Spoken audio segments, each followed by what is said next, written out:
né? Eu coloco, primeiro, 1 hora diária de dedicação para o filho. Segundo, eu acho 1 hora de dedicação para mim. Terceiro, proporcionar o fluxo de inspiração e expiração através de confiança no potencial do seu filho, aconchego do lar, alimentação saudável feita com amor. E é tudo isso que a gente acabou de comentar. O quarto é o foco e a de atingir a independência emocional e financeira para poder finalizar. Essa é a minha receita prática da educação. Eu convido vocês a, em casa, pensar exatamente qual é a receita de bolo hoje, de educação, de que vocês estão fazendo para os filhos de vocês, né? E, de repente, o que vocês, de repente, poderiam fazer, de acordo com isso que a gente conversou aqui hoje, de mudar ou de fazer alguma coisa para trabalhar essa receita para os filhos de vocês, né? E para finalizar, então, quando vocês forem fazer essa receita, se de repente vocês precisarem de ajuda, né? O meu trabalho, que eu posso servir vocês, seria como coach da família.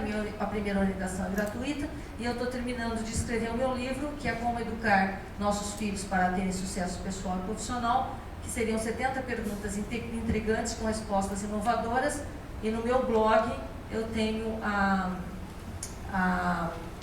algumas dessas perguntas citadas, né? E aqui eu encerro a minha palestra, e aí estou aberta para as perguntas.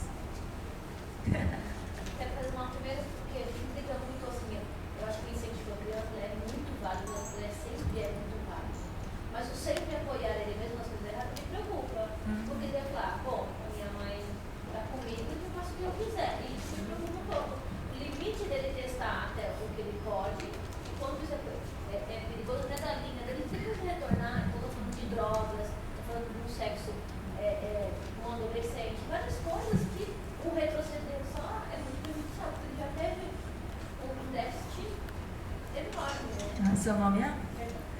Fernanda, eu penso o seguinte, a partir da hora quando você tem na sua receita de bolo 1 hora com o seu filho, conversando com ele, sendo amiga dele, sabendo exatamente o que levou de repente ele a ir além do limite, que você acha que seria, que extrapolou o limite e tudo, você vai ter exatamente o que, como isso daí aconteceu, e você vai ter como poder ajudar para que isso não aconteça. A responsabilidade das crianças, elas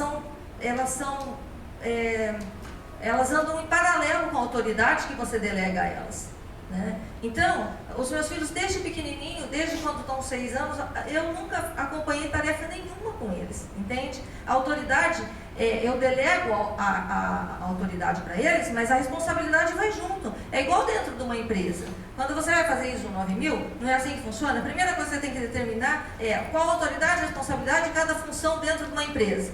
A mesma coisa em casa, entende? A mesma coisa. Olha, a autoridade de você querer ir na escola ou não hoje, né, porque você ficou assistindo o filme até mais tarde ontem, é sua. A autoridade de você decidir é sua, eu delego a ele. Só que a responsabilidade de ele bem na escola, de ele ter, é dele também, entende? Então, tudo isso é passado para eles desde pequenininho, conversando posso com ele. comentar essa pergunta? Eu acho que é assim,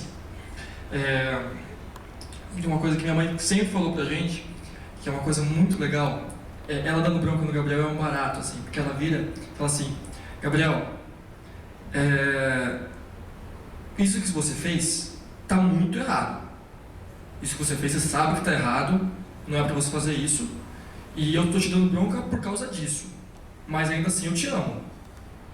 Então, o erro está no que ele fez, não no que ele é. Isso é muito legal você falar para a criança. Essa foi sempre a maneira dela dar bronca na gente, isso é muito legal. Ela deixava bem claro que ela estava brava por causa disso, e não com a gente pelo que a gente era. Então, isso não deixa de ser um apoio incondicional. Ela falava o que a gente errou, e falava para a gente não fazer de novo. E ela conversava com a gente. Nunca apanhei na minha vida. Nem o Fábio, nem o Gabriel. E então é uma coisa assim, na verdade eu acho meio contraditório assim. É toda essa questão da libera a palmada, não libera a palmada. Eu acho que a lei não vai mudar nada, né? Mas a palmada é a pessoa que você mais admira no seu mundo e o Porto Seguro te batendo, sabe? Eu não consigo entender isso até hoje, assim, pra mim. É uma coisa muito complicada. O que eu ia falar? A educação eu queria comentar, dar uma comentada só, a educação do Steven Spielberg, que era assim, né? Tudo que ele queria fazer, exatamente tudo que ele queria fazer, a mãe dele levava ele para fazer. Ele queria ver como que era uma panela de pressão explodindo. A mãe dele foi lá, pegou a panela de pressão, apertou o pino da panela de pressão, quebrou o pino e deixou bem apertado. E ligou no máximo o forno e ficaram vendo a panela explodir. Ela perdeu a panela, perdeu o fogão e hoje ganha milhões de dólares com um filho bilionário.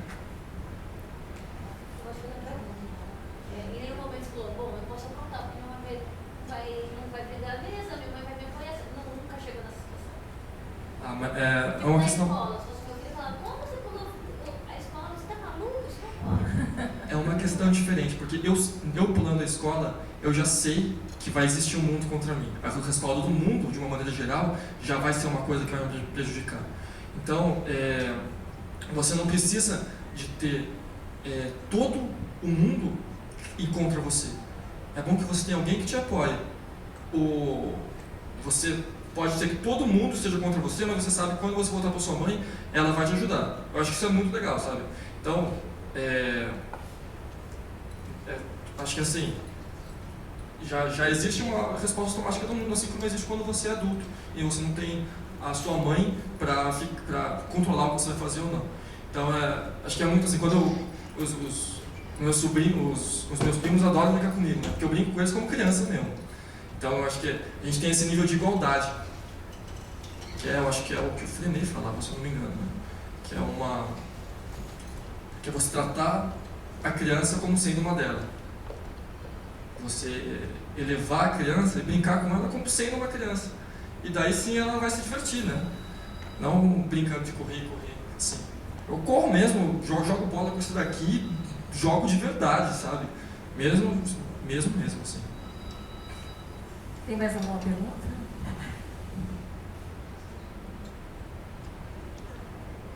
Eu entendo, cara, a sua dificuldade de entender, porque é uma filosofia de ensino bem diferente. Mas que até hoje eu imagino que esteja funcionando muito bem, né? O meu irmão mais velho também fez Unicamp, depois não gostou, fez São Francisco, fez a Universidade de São Francisco, está fazendo Direito, trabalha no TRF, né? E está super bem, super feliz com o que ele está fazendo. Eu queria só comentar uma coisa assim, que é a sua opinião. Meus filhos são todos casados, eu já tenho netos, mas foi uma coisa que eu fiz, assim, e que eu vejo também meus filhos fazerem em relação aos meus netos.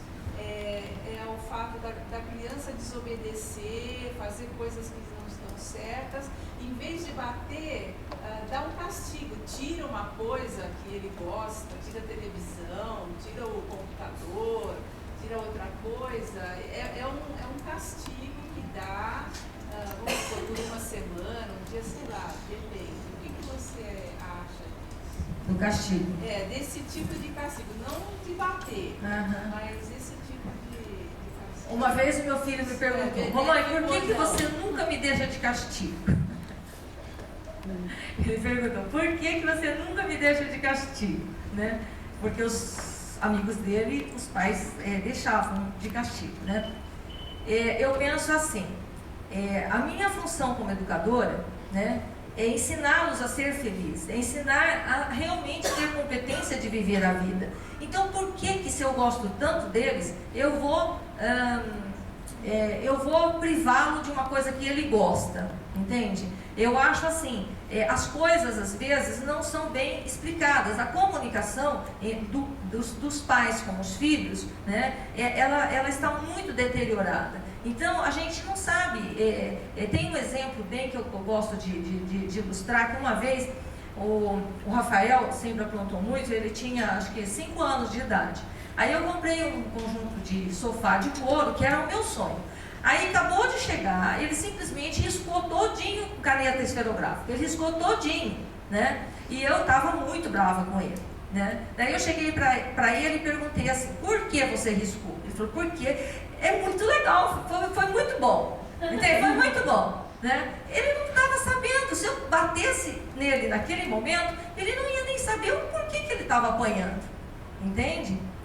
Então, eu expliquei a ele o que aconteceu e tudo, que não era para fazer isso daí, porque aquilo lá custava dinheiro, que aquilo lá de jeito ficava feio e tal, não sei o que, não sei o que.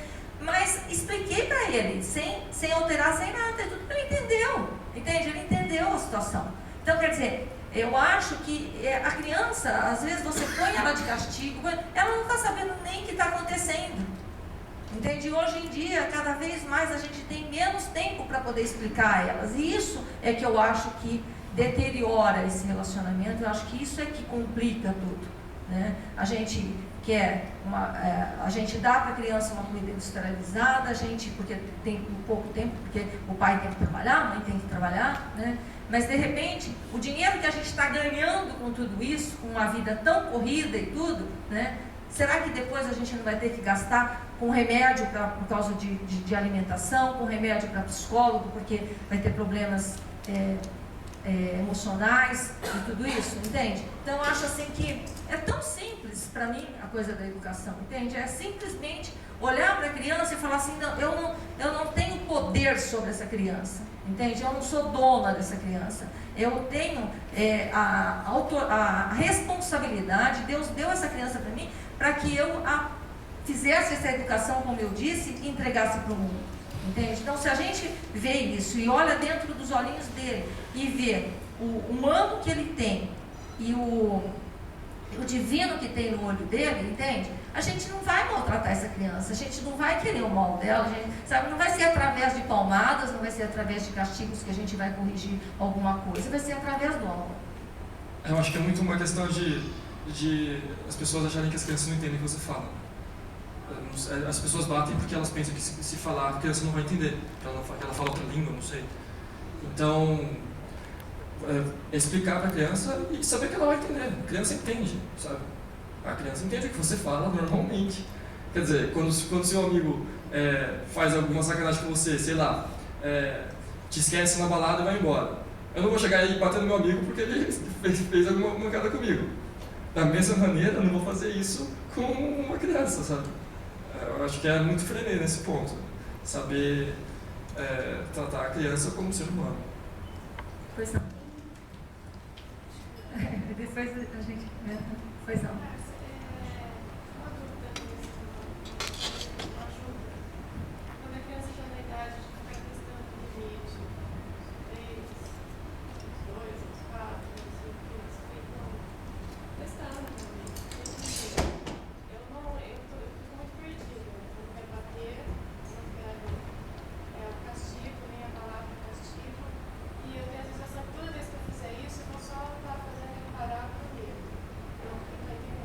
E eu tento exaustivamente ficar falando o que eu não quero que faça. Mas eu não sinto que isso surte efeito. A criança nos 3, 4 anos... Eu não sei o que eu faço para ele interromper, até porque tem coisa que ele faz que ele se arrisca. Que é prejudicial para ele. Pode sair, não pode sair para ir numa piscina com o vizinho e não tá curado. Não pode sair, eu tenho que fazer alguma coisa que ele não saia. Sabe? Ele tem que entender que ele não pode. Eu não sei como. A criança, dentro pela explicação da pedagogia Waldorf, que está no primeiro setênio, que é do 0 aos 7 anos, ela aprende por imitação. Então, tudo aquilo que você fizer é aquilo que ela vai aprender, não é aquilo que você fala que ela vai aprender, né? Ela vai aprender aquilo que você faz. Então, se de repente você falar, olha, você tem que obedecer aos mais velhos, mas você não obedece, ela não vai aprender o que você fala, ela vai aprender aquilo que você está fazendo, entende? E a criança nessa idade, ela dentro dessa pedagogia Waldorf, tem alguns maternais, alguns jardins da infância que já existem aqui em Campinas e tudo, que é um céu, sabe? Você olha lá, você vê um céu, sabe? É difícil